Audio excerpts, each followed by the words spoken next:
एक कविता मैं आपको सुनाना चाहता हूं। अब अंत हो तो दूसरे तरीके से हो, साहित्यिक तरीके से हो, जैसा होना चाहिए। हास्य की खूब बढ़िया बातें हुई, श्रृंगार की बातें हुई, एक रस छूट गया है जो मैं। बिल्कुल दादा, स्वागत, आदेश है। बिल्कुल बिल्कुल। अरे तालियां बजाकर आप सब निवेदन करें दादा से। वाह, ये इसमें कविता जैसा कहीं कुछ मिल जाए तो वो आपकी समझदारी है, नहीं तो वर्णनात्मक शैली में ये मेरी कविता है। कुछ देखिए कविता के तत्व तो मिल जाए तो अच्छी बात है। एक सच्ची घटना प्रयागराज की।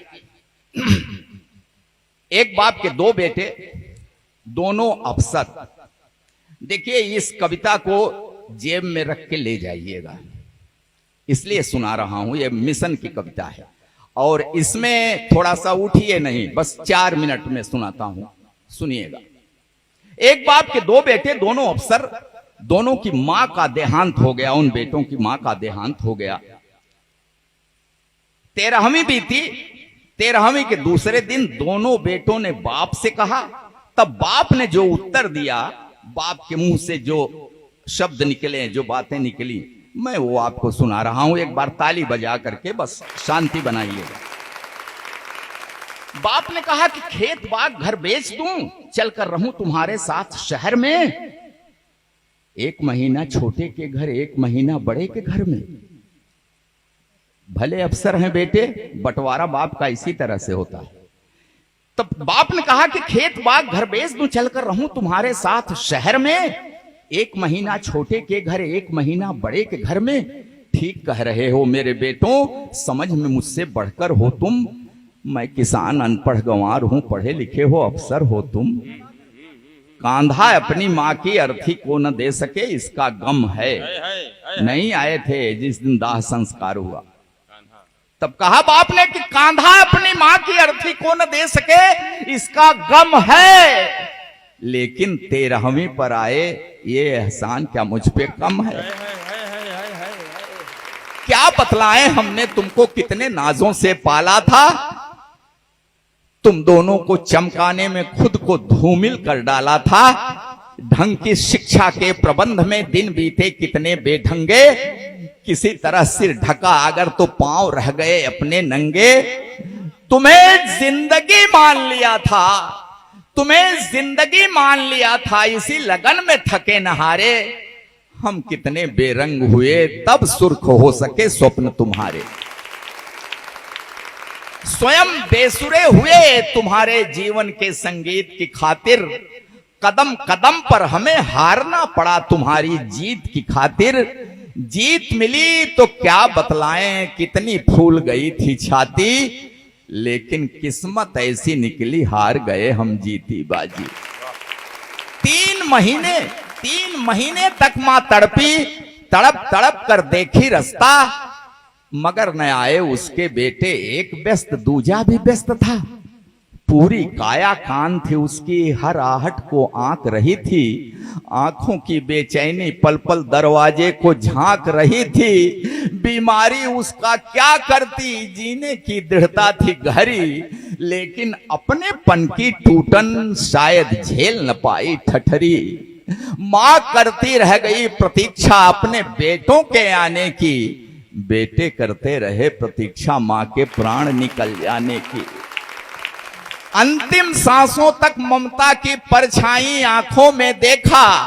पत्थर दिल वाले बेटों को पथराई आंखों में देखा। उम्मीदों की ढली दोपहर, एक कसैली सांझ हो गई। 2 बेटों की महतारी अंत समय में बांझ हो गई। उम्मीदों की ढली दोपहर, एक कसैली सांझ हो गई। 2 बेटों की महतारी अंत समय में बांझ हो गई। कभी स्वार्थी सगा न होगा, कितनी भी ऊंचाई छू ले। माँ को भूले, बाप को भूले, बाप की तुम संपत्ति न भूले। जो भी पास है बेच के दे दूं, गांव छोड़ दूं, शहर चलूं मैं। कहां से अब विश्वास वो लाऊं, शहर चलूं और हाथ मलूं मैं।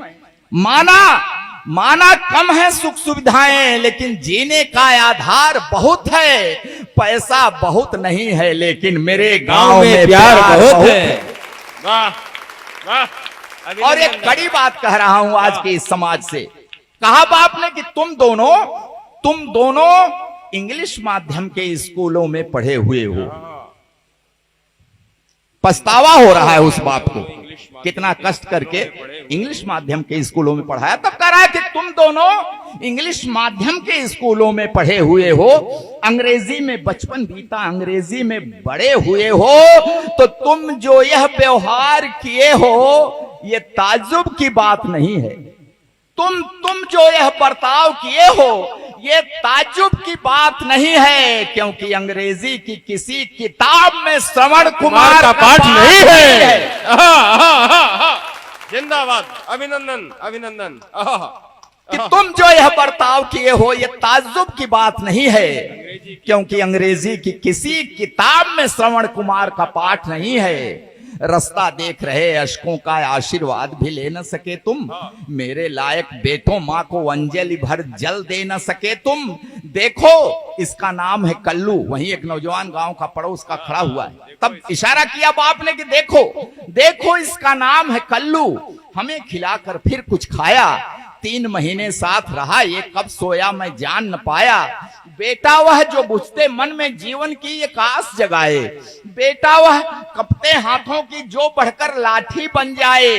तुम दोनों इतिहास रचे हो तो मैं भी नया इतिहास रचूंगा, खेत बाग घर जो भी पास है सब कल्लू के नाम लिखूंगा। बहुत अच्छे, वाह वाह। और मैं ऐसे ही नहीं सुना रहा हूं, 25 बीघा कला जमीन लिख दिया। ये सच्ची घटना है, अखबार में निकली तब मैंने लिख दिया उस बाप ने। कहा कि खेत बाग घर जो भी पास है सब कल्लू के नाम लिखूंगा। अब न मुझे परवाह कि मुझको स्वर्ग नरक या मोक्ष मिलेगा, मैं कल्लू को हक देता हूं, यही मुखाग्नि मुझे अब देगा। मैं कल्लू।